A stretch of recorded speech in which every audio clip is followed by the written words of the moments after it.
So today we're going to talk about wisdom. And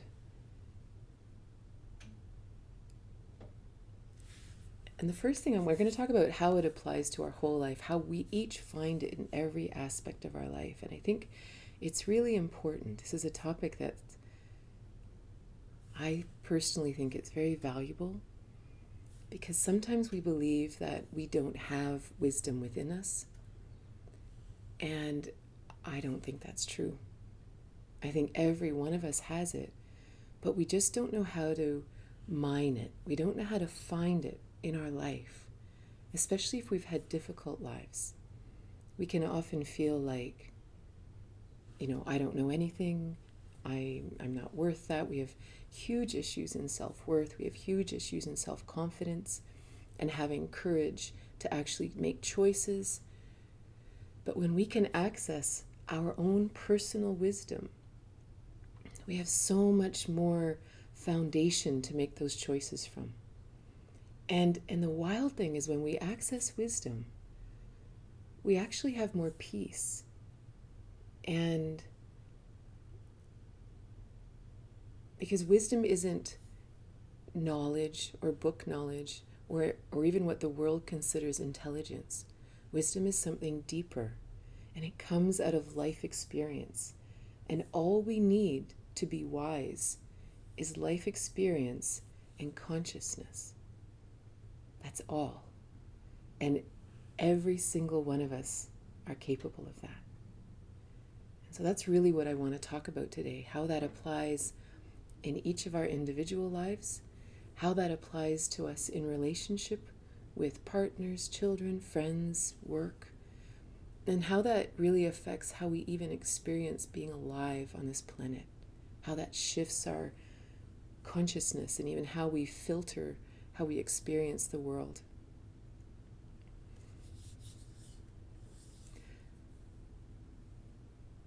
It's funny, I've had so many friends in my life who thought they were dumb for whatever reason. Maybe they weren't educated, or that's probably the number one reason, that for whatever reason they didn't go to school and they just were like, yeah, well, I don't know that kind of stuff, and I just stay over here, in the idiot's corner or something. And there's this real sort of self-deprecation, but it's not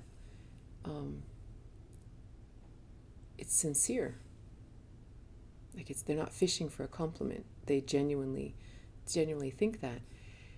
And these are some of the wisest people I know. Right? Like people often even ask, like even when I look at the people in my life who I consider teachers, and when I say teacher, I mean like big T teacher, right? They're not educated at all.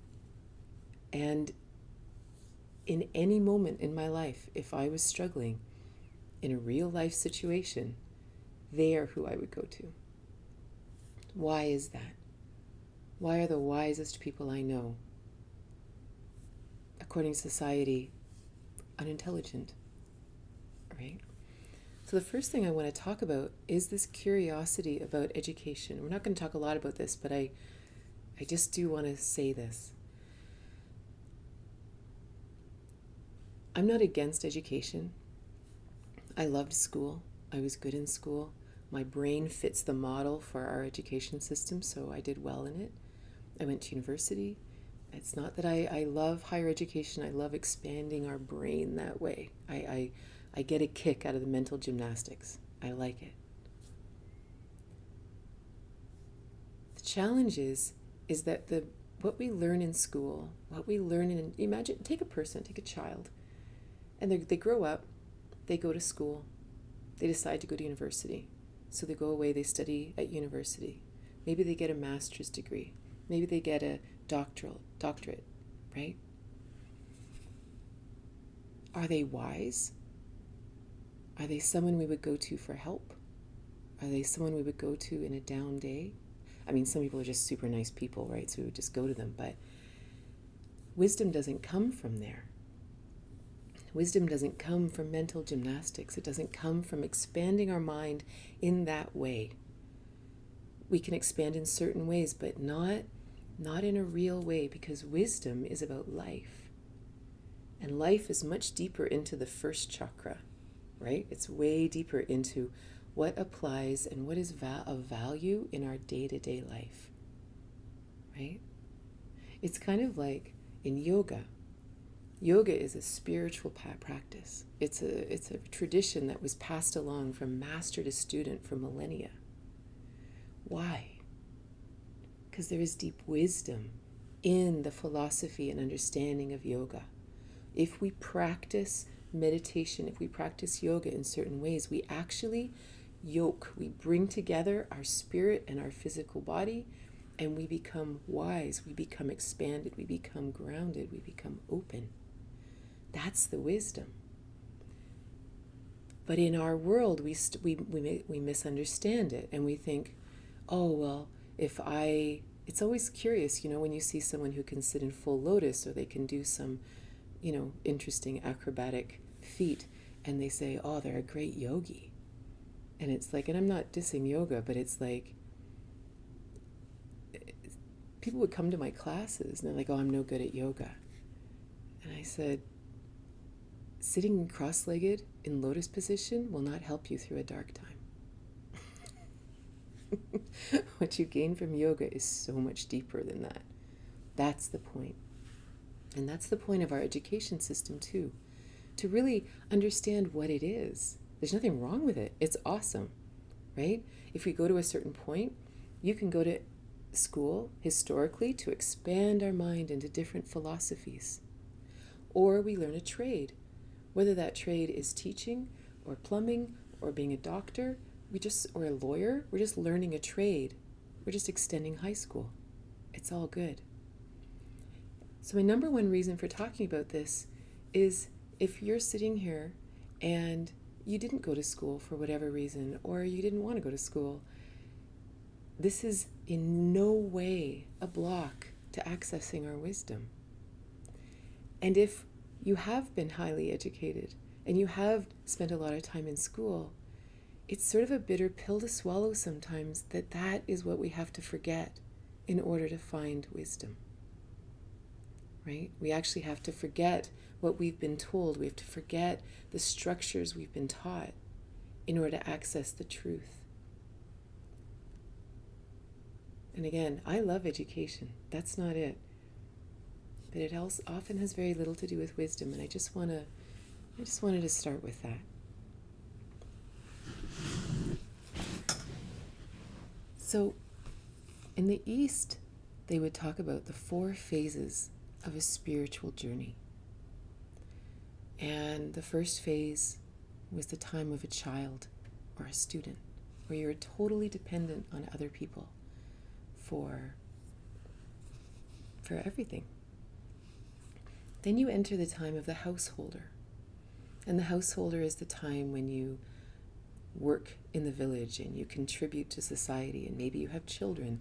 Maybe you get married. Historically, you would get married, have children, contribute to society. Today, the householder phase may look different, right? But it's a busy time. It's almost, you are now independent, and you are now exploring your own gifts and how you fit into the world, and you are trying, right? We're working, we're doing all these things. This isn't a time of wisdom. It's a time of living, right? It's a time of diving into our experiences, whatever they are. It's diving into the workforce. It's diving into relationships and children and family and extended family and politics and fitness and all the things that the world has to offer, right? This is the time of the householder phase. Very, very busy time. And often quite a frantic time. Not a lot of time for introspection. When the householder phase is over, which again historically probably would have been indicated by the fact that kids had grown and that you now had time to explore other aspects of being human. So theoretically, you would maybe give away your house, give away everything, and move to the forest, and you would enter the forest dweller phase. And again, this could just be a beautiful metaphor, however we understand it. And because I keep having these visions of all these like middle-aged people in the forest, and I don't think that's how it's supposed to be. So we leave the householder phase and we come into the forest dweller phase. This is the time of life where we mine the experiences of the householder and the child. We look deeply into those experiences and we see them from that witness mind. We see them from that kindness and we observe this and we go, wow, that was interesting. That was hard. Wow, I could have handled that differently. Well, that worked out well. And we really look at it from this perspective, from this neutral perspective of actually understanding what went on. And then after the forest dweller phase, we go into the time of sage. And the sage historically would be the sadhus, the men. They would be sitting on the side of the road, and to our eyes it looks like they're begging, but they are the wise ones, right? They've been through all the phases of life. They are the wise ones. And you know the wildest thing about wise people like that is they don't say much. And this is what's really interesting about wisdom. When, they have all these sayings like, what is that? Knowing yourself is the beginning of all wisdom, right? And this is what I mean, that every single one of us has the seeds within us to have great wisdom. And those seeds often come from our most difficult times. And it can come from good times, it can come from failures. But when we really look deeply in, if we only look at it from our side, if we only look at it from our perspective, we don't find wisdom, right? We just simply know our side, and we tell that story over and over again, and we perpetuate that story. And maybe we even find other ways to repeat this pattern in our life, kind of unconsciously, right? It's just natural. It's just what we do, right? But when we have a chance to step back for some reason and look at it objectively, and look at the other people's perspectives, and look at our perspectives, and look at how they played and how we played, suddenly it's hard to be quite as angry if we really understand all sides of the situation. And then it's not as easy to repeat it either. All of a sudden you see it, you kind of see it coming, and you go, And not in a defensive way, just in a, I know you. I've been here. I already sorted this one out. Right? And you can choose it or not choose it. You might still choose it. But you choose it eyes wide open and maybe pondering a different outcome. Right? But it's all about that going into it and really understanding it. And that's why the sages don't tend to say much. A great book, if you're interested in sort of the midlife passages, is it's called From Aging to Saging. I can't remember what the guy's name was. I think his first name was Zalman Shalomie or something like that. It's not a name that will stick in my mind, but it's From Aging to Saging.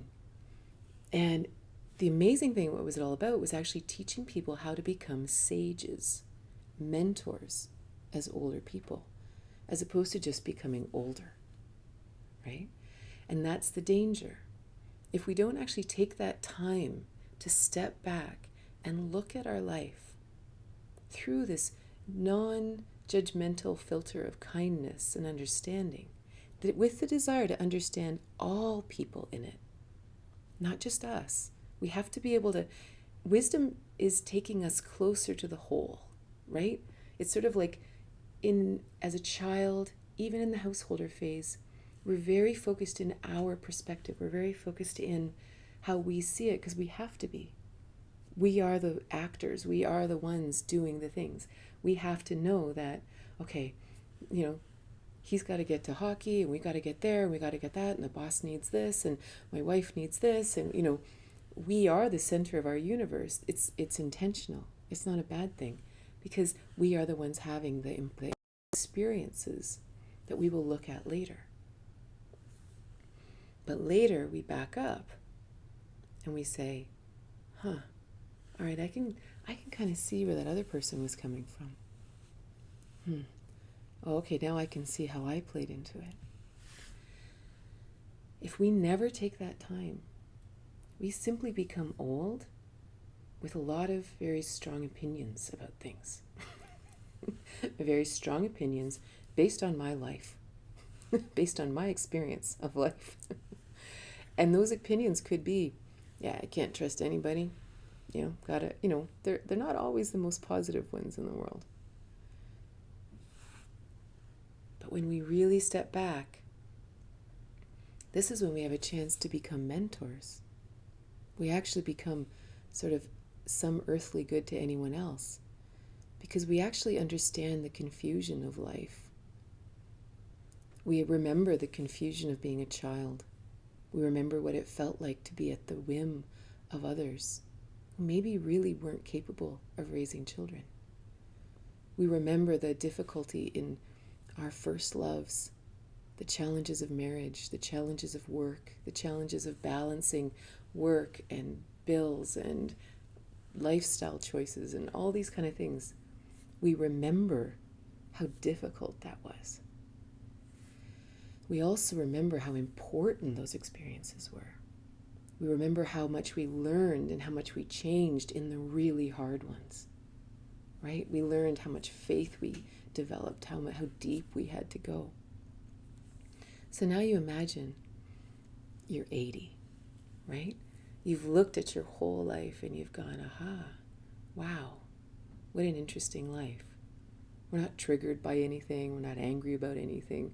We're just going, whew, yeah, definitely could have made some different choices. Definitely thankful for those ones. And then someone young comes to you for advice. And they say, hey, here's what I'm going through. What would we ever say? Not much. Right? We might say, yeah, I remember those times. Those are hard choices. What do you think? What do you feel called to do? Right? And what we end up doing is all of this life experience, all of this big picture perspective we have becomes the space that we hold for others. Right? We know better than thinking we know what someone else should do. Right? Because we never knew. We still don't. It's sort of all that, the longer I know, the more I learn, the more I realize I know nothing. I mean, I think every great philosopher in the world has had some version of that. What is the benefit of knowing that you know nothing? It seems so counterintuitive to our society's addiction to knowledge and intelligence and all these things, right? What is the value of knowing that you know nothing? So that we can listen and we're not judgmental. And we allow everyone to have their own experience, which is the whole point of being here. It's like the foundation of being human is the ability to make choice, the ability to actually forge our own path. The wisest people in the world would never interrupt someone else's path because they know the value of it. And they also know that why would you want to follow me anyway? Your soul has a path to take. Your soul has a whole series of experiences to have. I don't want you to have my experiences. I want you to have yours, right? It's kind of like a great coach. A great coach doesn't just train you up in their abilities. A great coach inspires you to expand in exactly the way you want to expand. Right? It would be empowering as we age to know that we become mentors. And you know what's amazing about that is that we even see the experiences we're having differently, even if they're hard, right? We look at them and we go, wow, I am really struggling with this. Like, I often think about, I often talk about my years on the farm, for good or for ill. Luckily, my kids have better memories than I do, And I mean better, that they have happier memories. Sometimes I can remember the hard times too much. And my kids would be like, but don't you remember, Mom, like when we would be out baling? We'd be baling straw or baling hay in the field.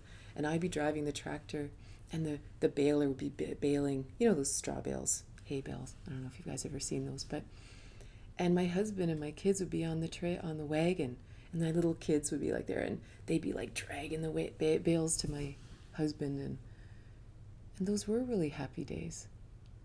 But I tend to forget them sometimes. I remember the hard times, but I sometimes don't remember the happy times. So luckily I have others with better memories than me. But I remember those years, and remember being so depressed.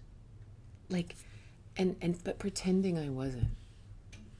Because I just was so focused on silver linings. No, it was almost like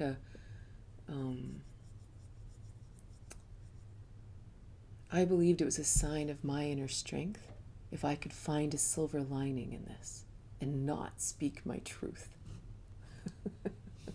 If I could find a way to not rock the boat and still be happy, I thought that was a really good idea.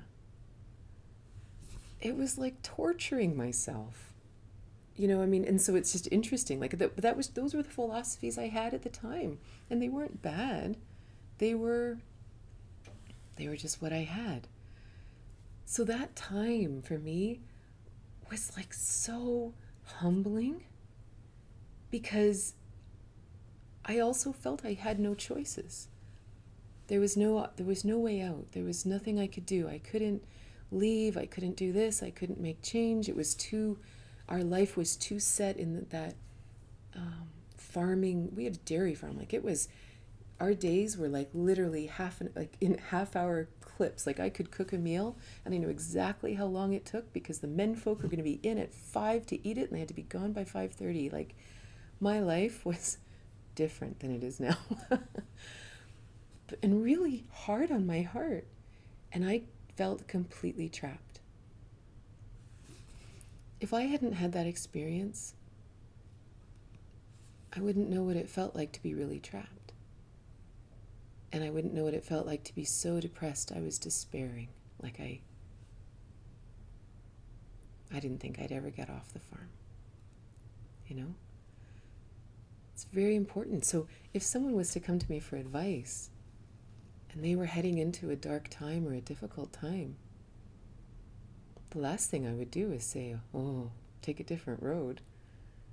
I'm not saying walking into a bad relationship or anything like that, but it's almost like having faith in people, having faith in that every single person is connected, every single person is alive, every single person has access to the exact same wisdom that all of us do.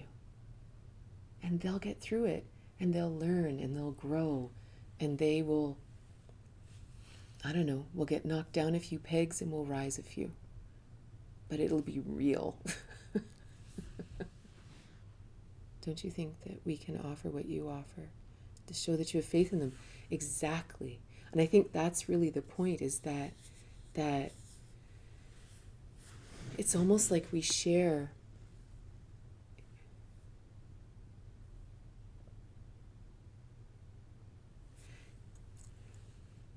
So like in my first book was called What If You Could Skip the Cancer? And it was the story of, I had breast lumps, and my mom had died of breast cancer. And I met a teacher who helped me understand what was in this lineage that was killing all the women in my family. And it was a series of many, many, many, many dark nights and difficult times.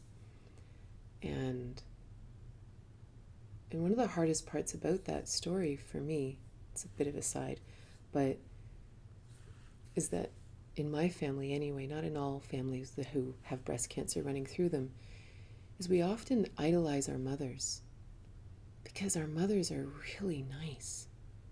Like, they are the peacekeepers. They swallow their truth. They do not tell the truth. They do not ever do anything that makes anyone else uncomfortable.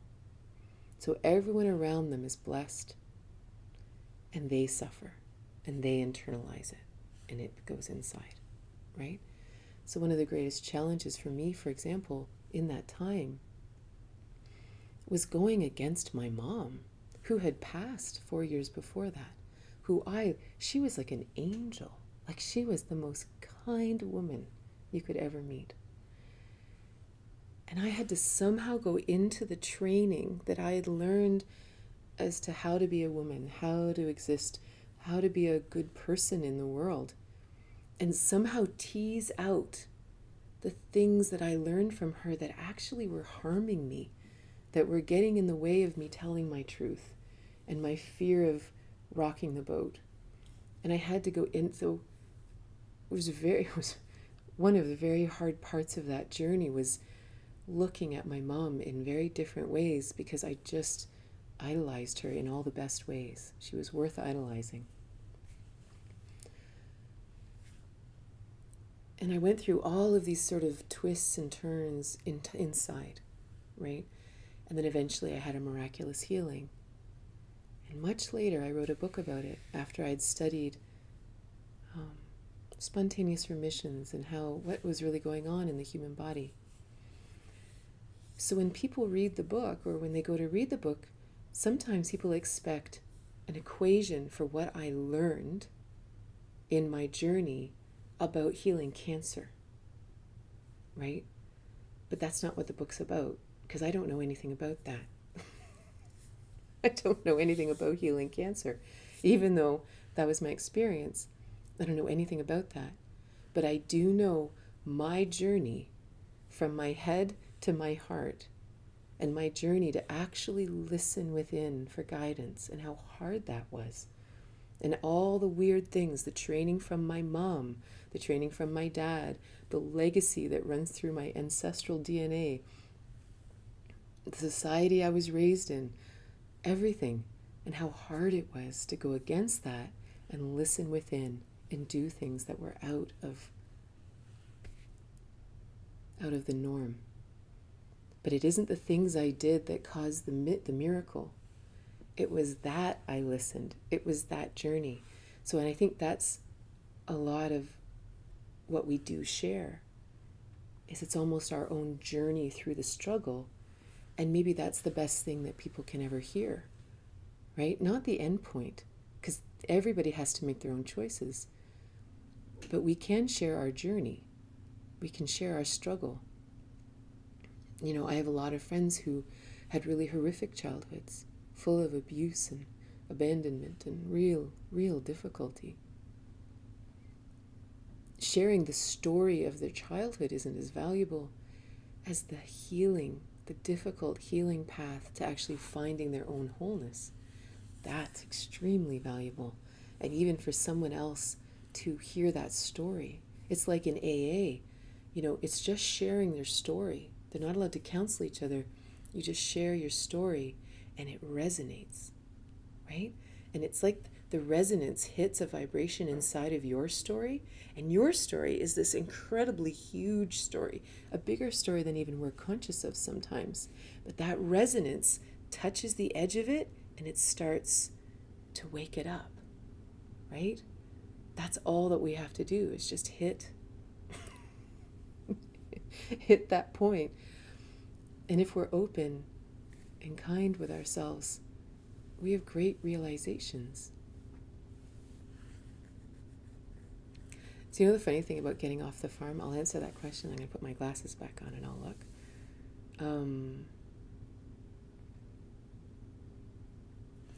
For years, my husband was a good man. I had nothing against him. It's just sometimes people's lives need to diverge.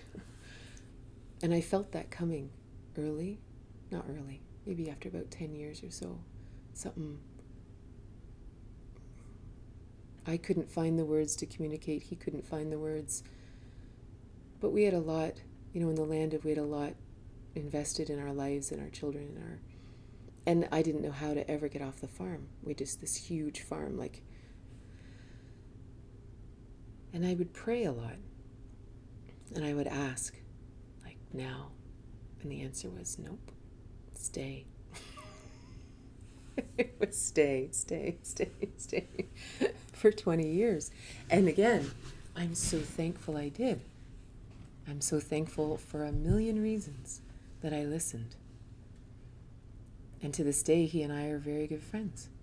And I'm not sure that would have happened if I had have left early, right? But we had a lot of important experiences after that. Well, the miracle was that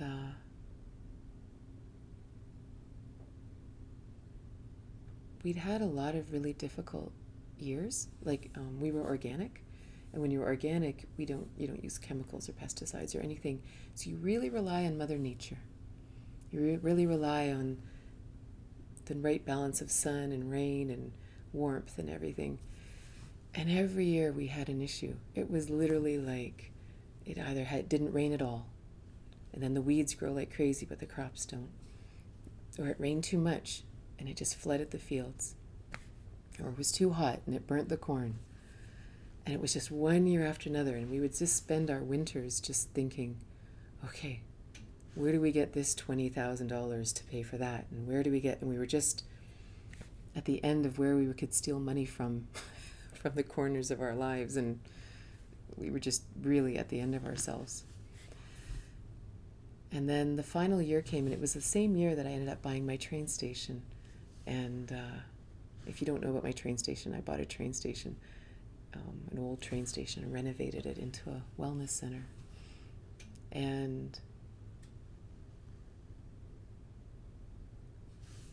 so we had this one year, we went camping. We always went camping for 1 week a year, right after haying season. And we came back from haying, and it was the summer of 2008, and it was so cold here. Like it never, ever, we didn't have a single warm day all summer. And we came back, and he went out into the fields, and he came back, and he goes, I'm going to have to plow under like 90 acres, which is a huge deal when you're organic, because we have to grow all of the feed for all the animals, because it all has to be organic. And this was crippling. This was the final blow. This was like, we cannot survive this. We won't make it another year. And he didn't want to tell anybody, because we were already shunned a little bit by the neighbors because we were organic. And all the other neighbors were, the perfectly pristine farms with no weeds and no this. And we weren't like that. And so my husband was really like, I don't want to be the conversation around the coffee table. And so he didn't tell anybody, but he did tell his dad, because he did get his dad to walk through the fields. And he goes, yeah, no, you're going to have to plow all this under. Because what happened is all the weeds just overgrew all the crops, and it was done. And so then his sister went over to his dad's one night just to talk to him. And she says to him, so my neighbor came over yesterday, and his daughter's getting married this summer, and their kids are coming in from out west, and they're looking to buy a dairy farm.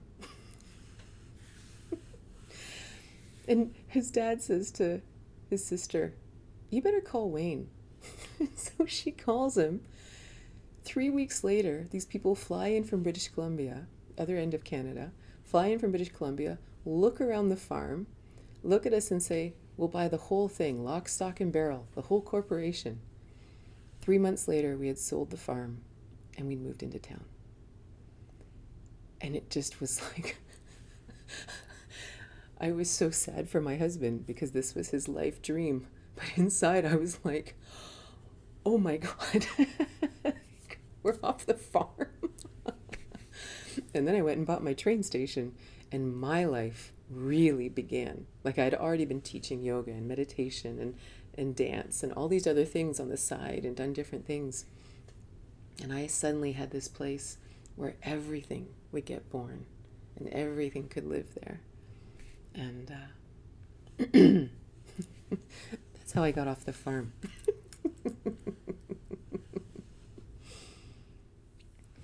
So one of the things that it's in, just even around change like that, right? Like moving. The one thing I find that does come, I don't want to say comes with age, that sounds awful. But we start to see how multidimensional our lives are, how many things are possible. Like, one of the dangers, even of the way that we're taught in school, sort of the left brain model of learning, says the important thing is to simplify something until you can understand it. But one of the dangers is we create a theory. It's the same with scientific theory, right? Everything in science is a theory, because science literally from the Greek means to know, to explore the world. But it's all about keeping our minds open to what's possible. So every single, another new word for today, every single theory in science is a theory. Even atomic theory is only a theory. It's our best guess as to how these human bodies are put together. But even our greatest quantum physicists don't, David Bohm used to talk about David Bohm's like my hero, right? David Bohm used to talk about the relationship between Niels Bohr and Albert Einstein, these two huge physicists in the world. And they disagreed so vehemently about the nature of the world. Was it quantum physics? Was it the theory of relativity? Was it this? Was it atoms? Were we string theory? What are we really? They argued so much about it, they couldn't even speak to each other for the last couple decades of their life. This is how tenuous all scientific theory is, that at our very foundation, we can't even agree that we're made of atoms. This is true science. It's living in this beautiful space of expansion and saying, aha, okay, we'll begin with this theory and then we will grow. In so many ways, it's literally our entire life. It's like we want to get married, or we want to have a relationship. Okay, I'm going to begin with the theory that love is enough. And then I'm going to grow and experience from there. If we're open to it. And this is the really important thing, is to not get stuck in our theories. Every one of us, we create theories. We want to feel safe. So we simplify the world down to a theory that makes us feel strong and safe and stable. But we all know that if we have simplified something to a point that it does not apply to everyone, it is not true. And this is really important, right? It's like, I tell this story in my book, Tantric Intimacy, and I've told this story here too of my dad. When he was in his 20s, he used to drive tour buses in the Rocky Mountains in British Columbia, or actually in Alberta. And one day he was driving along the edge of the mountain, and he was going up to a curve, and around the curve was a one-lane bridge. And on the Rocky Mountains, there's no shoulders, there's nowhere to go, right? You're either on the road or you're not. And as he was going down the hill, he realized he had no brakes. And all he kept thinking, and he had tourists on the bus, not that that matters, but it still mattered more to him. And all he hoped was there was no other bus on that road, on the bridge. And sure enough, he came around, he got to the bridge, and there was another bus coming right at him. So they're going at each other like this. Nobody can stop, right? The other guy is like halfway across the bridge, and he's coming down. And the last thing he saw was the other drivers like this. And next thing you know, the buses were here. And they continued. And that's a true story. That happened. This is really important, because what that means is all of Sir Isaac Newton's theories about matter and force and gravity and all these things isn't true. It seems to be true sometimes, but it's not true in the whole, which means we're missing something. And this is so important. And we don't have to throw out everything we know. We have to widen our vantage point. We have to widen what's possible and include Newtonian physics, include what we've learned up until this point, But we must expand our beliefs now to accept a big enough theory that also includes buses passing in this world, right? And this is, I mean, that's just one example, but this is really where wisdom comes from. We begin with a theory in life, and sometimes our training begins long before we're even thinking. Maybe it's simply the family we were born into. Maybe challenges begin before we're even cognitive, able to even look at them. But we begin with a theory. And maybe even we start with a theory when we're young that we can't trust people, because that's what we learned as children. Now we have this theory. But then what happens? All of a sudden we meet someone who doesn't seem to want to do us any harm. Well, at some point, if we hold strong to this, we'll never trust this person. And they'll keep just being nice. They'll just keep being loving. They'll just keep doing this. And eventually, we may have to question this. We may have to expand our theory and say, well, maybe some people can't be trusted, but there are a lot of people who can, and I don't have to wait for the other shoe to drop. This is wisdom. Like every time we expand where we begin from, we become a little wise, right? And we become less opinionated and less judgmental because suddenly we start understanding things. You know, like, especially when we've chosen to do things. Like I remember when, it's kind of an awful story. I don't know why I tell you awful stories, but when I was first a mom, my son colicked, he cried for 11 months. And I didn't sleep for 11 months. I was not human at the end of it. And I remember holding him and being so beside myself, like so tired, stressed out. I'd also had a botched C-section, so my body was not, I was in a lot of pain all the time. It was not good. And so I was not okay at all. I remember holding my baby. And there was a whole thing going around then at the time, all about shaking baby syndrome, where mothers were so frustrated they would shake their babies trying to get them to stop crying. And, you know, it wouldn't turn out well. And in that moment, I remember going, oh my God, I understand. I understand. Not something I like to admit. I don't know why I'm telling you guys this today. But that's a whole different change. So then all of a sudden I meet a young mom who's at the end of herself.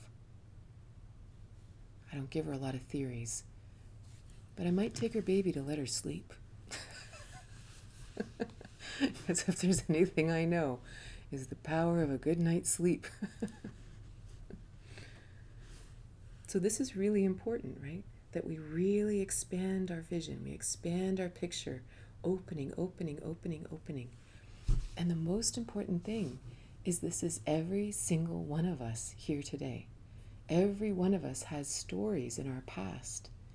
And it's especially the ones that are the hardest to unpack, right? It's the ones that we don't understand. We can't fathom. If we can get into those and really understand them, we come out the other side really understanding something. It's like Einstein, one of his great sayings was, any fool can know. Any fool can know. The point is to understand. And that's a huge deal. Like when you're, again, like on a really practical level, when we're in a relationship and the other person doesn't understand, or you don't understand the other person, we probably just have to widen our scope. We may not like it, and it may not mean that we can convince them of our side, right? It's not about convincing people of our stuff. Everybody has to have their own experience. That's the one divine right that every single one of us has, that we walk our own path. When we get that out of the way, we often can understand because we're no longer trying to convince them so much. How well did the wisdom of travel unveil itself, and how did you address the travel? When I was called to travel, well, the irony is what happened is I sold my train station, and I actually did go on a journey, like, amazing serendipity. I really felt a call to go to Rome, and then I went out for dinner with a friend, and he says, "Oh, I'm going to Rome," and I'm like, "Oh, can I go?" And so I ended up going on this travel, and I thought this was sort of going to be the beginning of me going out into the world. And but I was really, really tired all the time, which now I actually think I think I was actually anemic for a long, long, long time. Probably beginning with those early years with my son, and then all the farming and when I came back from Rome, I ended up in the hospital needing blood transfusions because I was so anemic. I was actually, my hair had fallen out and my nails were falling off, and I was skinny as a rake. I was probably 60 pounds lighter than I am now. I was, if you, I don't know if any of you have ever taken my first course, the Foundations for Tantric Intimacy. Those videos were all taken when I was in this super, super skinny, anemic phase. Kind of unrecognizable sometimes. But anyway, I ended up in the hospital and very, very sick, very extremely anemic. And I made myself a promise that I would not travel until I resolved what was going on in my body. Not just physically, but emotionally, spiritually. Where was my energy dumping out? Where was I leaking? Besides just bleeding, but there was a lot more going on there. And that took 3 years. That's when I moved to Toronto. That's when I wrote my book, Tantric Intimacy.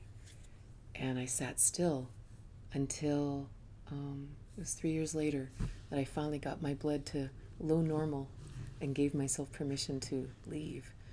And the call was simply that I was not to know where I was going. I wanted to tell myself, my ego wanted to say that I am traveling the world and sharing Tantra and being this traveling teacher. That's what my ego wanted to say. But every time I tried to say it, it was like, I don't know why I'm traveling. Because that was the truth. And my daughter was in Ireland at the time. So that's where I began. Well, actually, I began out east, and then I flew to Ireland, stayed with families. Students would call me and say, would you come stay with us? Can you do some talks for my friends? Friends would call, and I was just called all over the world. It was quite miraculous and hard, and great. The whole gamut.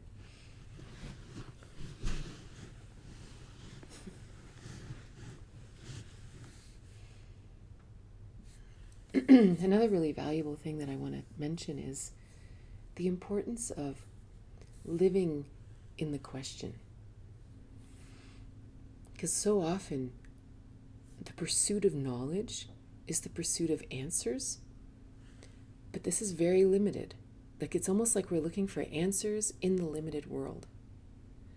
And so we actually keep simplifying our life and simplifying our thoughts and simplifying the possibilities so that we can get down to an answer.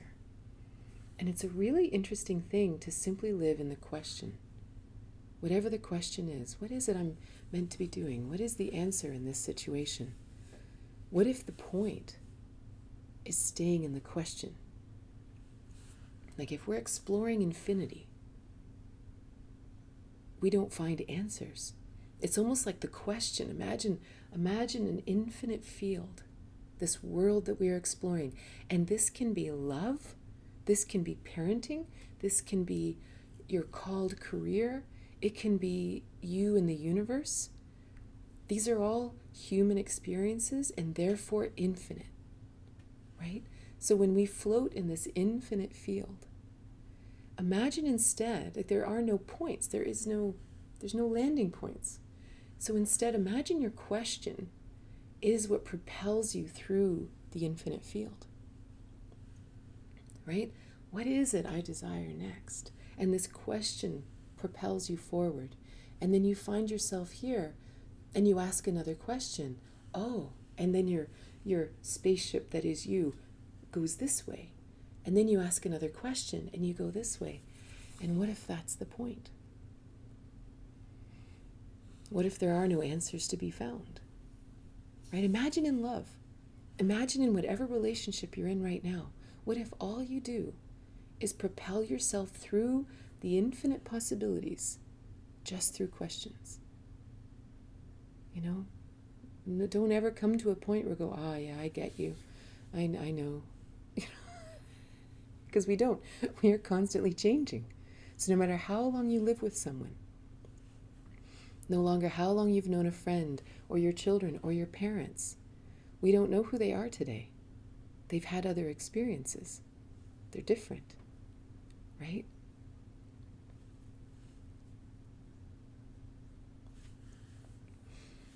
I just want to make two last points. I know we're a little past our hour point. So why do I find this valuable? Why do I find it valuable to do all of these things? One thing that I find as I go through life is it helps me understand what I actually have control of, right? There's this great movie called 28 Days with Sandra Bullock. I love this movie. And Viggo Mortensen is a sex addict and she's an alcoholic, and they're at this rehabilitation center. And he's teaching her how to pitch a ball. And he says, the only thing you can control is your pitch. As soon as that ball leaves your hand, it's not up to you anymore. And I find this, at the beginning, hard to swallow because we have such a desire to control the finite world. But then when we back up and we see the infinite space, we go, all right, I'll pitch the ball. And then we'll find out what happens, right? There's something that helps me always come back to go, all right, what can you do? What do you want to do? What brings you joy to do? Let's do that. And just let everything else. And just trust. Just trust that the cards will fall one way or the other, or in a million infinite ways. And we'll meet that challenge too, right? I find great peace in that. The other piece kind of brings us back to the beginning, where that wisdom is really knowing self, right? That all wisdom starts with knowing self.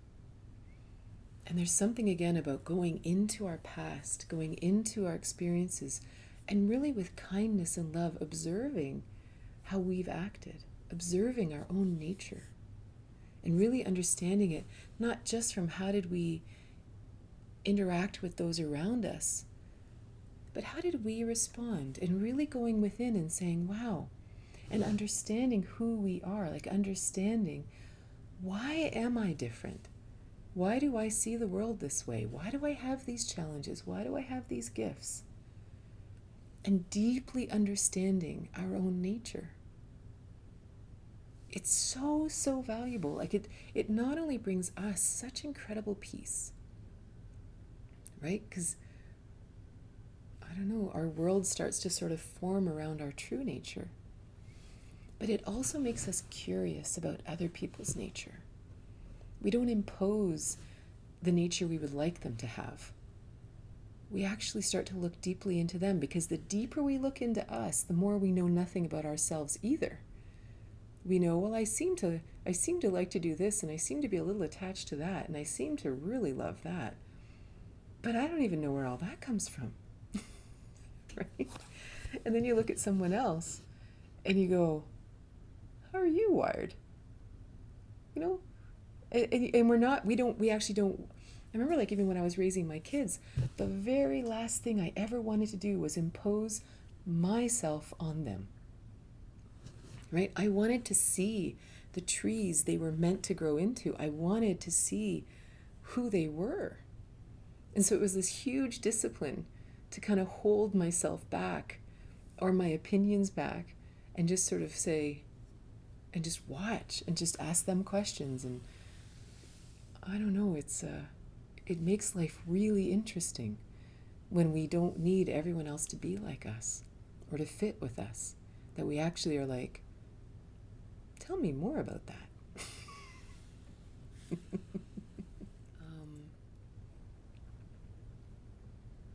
It's funny, being raised by two journalists is interesting. I have a friend who's a journalist, and she's brilliant. She's so interesting. And she's like that. Like when you're talking to her, she really asks questions, which is really interesting in this world because we often don't ask people questions enough. We wait for opportunities to tell our stories. And it's curious. Like I do it myself all the time. Like I'll tell a story and I'm like, Katrina, ask a question, right? I think it's a really, really good discipline to actually look at the people around you and ask them a question you're interested in. And so my friend who's a journalist, she's fascinating. And she'll get right to the core of it. And she'll be like, okay, and then what? And then what about this? And how about that? And what do you think? And then it's pretty fascinating. So I don't know. I think it's great. I mean, I think the only trip up would be that you really are asking questions from your heart that you really want to know, and making it real. Knowledge is knowing, tomatoes are fruit, wisdom is not. Thanks, Frank. Thank you so much for being here, and I hope you join our circle, and I'll see you soon.